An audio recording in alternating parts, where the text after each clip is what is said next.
हे यो भाई लोग, तो वीकेंड रिपोर्ट के एक और एपिसोड में तुम्हारा स्वागत है। और इस वाली रिपोर्ट में हम बात करेंगे क्रेवन द हंटर के ब्लैक पैंथर 1 में होने, वकांडा फॉरएवर की रियल स्टोरी, अवेंजर्स डूम्सडे से जुड़ी हुई कुछ अपडेट्स और नेटफ्लिक्स के सस्ते नशों के बारे में। तो चलो बिना किसी देरी के शुरू करते हैं। अगर तुम्हें ये वीडियो पसंद आए तो सब्सक्राइब और लाइक करना मत भूलना। तो सबसे पहला अपडेट ये है कि हमारे टॉम हिडलस्टन यानी कि लोकी भाई का कहना है कि उन्होंने जब अवेंजर्स डूम्सडे की स्क्रिप्ट पढ़ी तो उसके बीच में उन्होंने जो देखा उसे देखकर उनका दिमाग ही फट गया, मतलब मजा आ गया उन्हें। लोकी भाई हम समझ सकते हैं, डूम का ऑरा है ही ऐसा। इसके बाद हमारे जेम्स गन का कहना है कि सुपर गर्ल मूवी जो आने वाली है वो अपनी कॉमिक बुक के लोअर को काफी ज्यादा एक्यूरेटली फॉलो नहीं करेगी, बस वो टॉम किंग की सुपर गर्ल कॉमिक से इंस्पायर्ड है। उन्होंने कहा कि ये मूवी बिल्कुल गार्डियंस ऑफ द गैलेक्सी की तरह होने वाली है, जहां पर अपनी सुपर गर्ल स्पेस एडवेंचर पे जाएगी। जेम्स भाई सीधे सीधे बोलो कि आप डीसी में गार्डियंस ऑफ द गैलेक्सी बना रहे हो, लेकिन अगर इसकी कॉमिक बुक की तरह बनाते तो भाई साहब एक नंबर बनती। इसके बाद रायन कुगलर का कहना है कि उनके पास वकांडा फॉरएवर का ओरिजिनल प्लॉट है,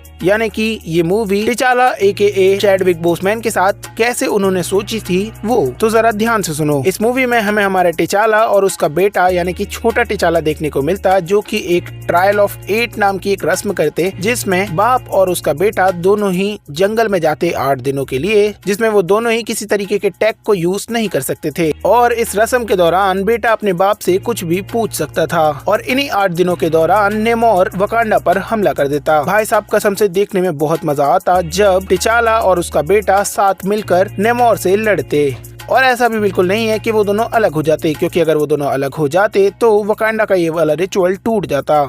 ये सुनने में ही कितना ज्यादा फैसिनेटिंग लगता है, काश कि हमें ये देखने को मिल पाता, लेकिन खैर जैसी ऊपर वाले की इच्छा। अब अगर हम ब्लैक पैंथर की बात कर ही रहे हैं तो रायन कुगलर ने ये भी बताया कि ब्लैक पैंथर 1 का ओरिजिनल विलन उन्होंने कंसीडर किया था हमारे क्रेवन द हंटर को, और मार्वल ने सोनी से उसको लेने के लिए पूछा भी था, लेकिन सोनी के सस्ते नशे उन्होंने देने से मना कर दिया, क्योंकि उन्हें अपनी legendary movie Kraven the Hunter बनानी थी। लेकिन क्योंकि अब सोनी वाले अपनी खुजली मिटा चुके हैं और बर्बाद कर चुके हैं क्रेवन द हंटर के कैरेक्टर को, तो हो सकता है कि ये कैरेक्टर हमें MCU के अंदर ब्लैक पैंथर 3 में देखने को मिल जाए, और इस पे मैं एक अलग से वीडियो जरूर बनाऊंगा विस्तार से बात करते हुए। खैर इसके अगला अपडेट ये है कि जेम्स गन का कहना है कि उनकी आने वाली सीरीज यानी कि लैंटर्न्स को उन्होंने डिले इसलिए किया है क्योंकि वो उसे अच्छे से मार्केट करना चाहते हैं, और उसका CGI वर्क थोड़ा सा रह गया था। और देखो मैं इस चीज से एग्री करता हूँ, क्योंकि अगर लैंटर्न्स की सीरीज बनानी है तो VFX तो अच्छे से किया ही जाना चाहिए। इसके अलावा DC से अगला अपडेट ये है कि अपने जेम्स गन भाऊ काफी ज्यादा सुपर नेचुरली इंटरेस्टेड है हमारे बैटमैन को जल्दी से जल्दी DCU में दिखाने के लिए। मतलब कि उनका कहना है कि उन्हें बहुत ज्यादा जल्दी बैटमैन दिखाना है अपने DCU में।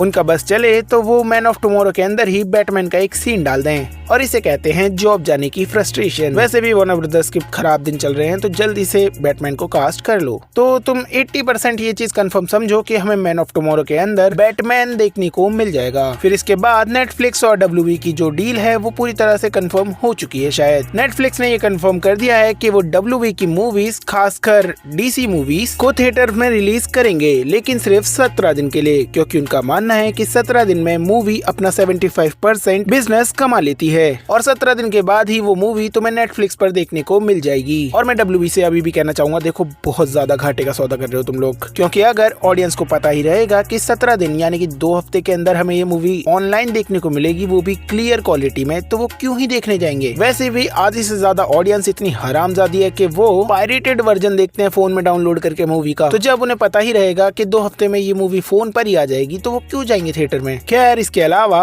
नेटफ्लिक्स वालों का ये भी कहना है कि जब ये डील पूरी तरह से फाइनल हो जाएगी तो नेटफ्लिक्स के अंदर DCU एक डिवीजन टाइप का बन जाएगा, जैसे कि डिज्नी के अंदर मार्वल है, और DC वालों का काम धंधा वैसा ही चलता रहेगा जैसा कि अभी चल रहा है। मतलब कि नेटफ्लिक्स वाले कोई भी चेंजेस नहीं करने वाले। अब पता नहीं कि नेटफ्लिक्स वाले ये चीज कहने के लिए कह रहे हैं या फिर सच में कह रहे हैं, लेकिन इस चीज से स्नाइडर फैंस के आंसू बह बहते बहते नहीं रुक पा रहे। फिर माइकल वॉल्ड्रॉन जो कि कैंग डायनेस्टी लिखने वाले थे, उनसे पूछा गया कि तुम सबसे ज्यादा एक्साइटेड कौन सा कैरेक्टर लिखने के लिए थे, तो भाई साहब ने बिना सोचे समझे बोल दिया डॉक्टर डूम। मतलब कोई सेंस है इस बात की? मार्वल वाले कैंग को मेन विलन बनाने वाले थे गधे, लेकिन ये बहती गंगा में हाथ धो रहा है तो कोई बात नहीं। फिर कुछ ऐसे अपडेट्स भी निकल कर आ रहे हैं जिससे पता चलता है कि अपने स्पाइडी की जो आइडेंटिटी भुलाई गई थी नो वे होम के अंदर, वो वापस आ जाएगी आफ्टर सीक्रेट वॉर्स। मतलब कि कुछ चुनिंदा लोगों को पता चल जाएगा कि पीटर पार्कर ही स्पाइडरमैन है, जैसे कि एमजे, नेड और शायद से हैरी ऑसबॉर्न भी। लेकिन इस चीज से क्या फायदा हुआ?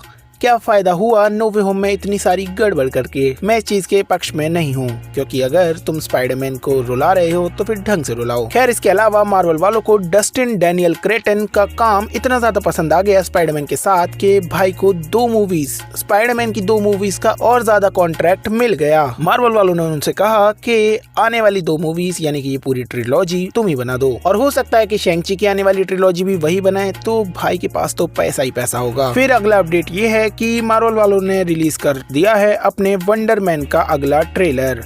भाई साहब 32 ट्रेलर आ चुके हैं इसके और घंटा किसी को फर्क नहीं पड़ता। क्या तुम्हें फर्क पड़ता है? क्योंकि मुझे तो नहीं पड़ता। फिर चलो वीडियो के लास्ट में एवेंजर्स डूम्सडे से रिलेटेड काफी सारे अपडेट्स के बारे में बात करते हैं। तो सबसे पहला अपडेट ये है कि ऐसा कहा जा रहा है कि हमें एवेंजर्स डूम्सडे के टोटल 7 टीजर देखने को मिलेंगे, जहाँ पर 7वां टीजर सुपर बोल में रिलीज किया जाएगा और उसमें डॉक्टर डूम का फर्स्ट लुक दिखाया जाएगा। इसके अलावा ऐसा भी कहा जा रहा है कि एवेंजर्स डूम्सडे के अंदर हमें टोबी मैगवायर के स्पाइडरमैन और ह्यू जैकमैन के वुल्वरीन का वर्सेस फाइट देखने को मिलेगी। और इस चीज पे मैं एक डीप वीडियो बना चुका हूँ, तो वो जाकर जरूर से देख लेना। और ऐसा भी कहा जा रहा है कि सुपर बोल में हमें एक ऐसा ट्रेलर दिखाया जाएगा एवेंजर्स डूम्सडे का जो कि 3 से 4 मिनट का होगा और उसमें सुपर हाइप बनाई जाएगी। इसी के साथ साथ स्पाइडरमैन ब्रांड न्यू डे का टीजर अभी और ज्यादा डिले किया जा सकता है, क्योंकि मार्वल वालों को अभी एवेंजर्स डूम्सडे की हाइप पर फोकस करना है। खैर, तुम इन सारे अपडेट्स के बारे में क्या सोचते हो, ये बात मुझे कमेंट्स में बताओ। बाकी थॉर का थोड़ा फेंक कर मारो और सब्सक्राइब और लाइक करो। मिलते हैं अगले वीडियो के अंदर।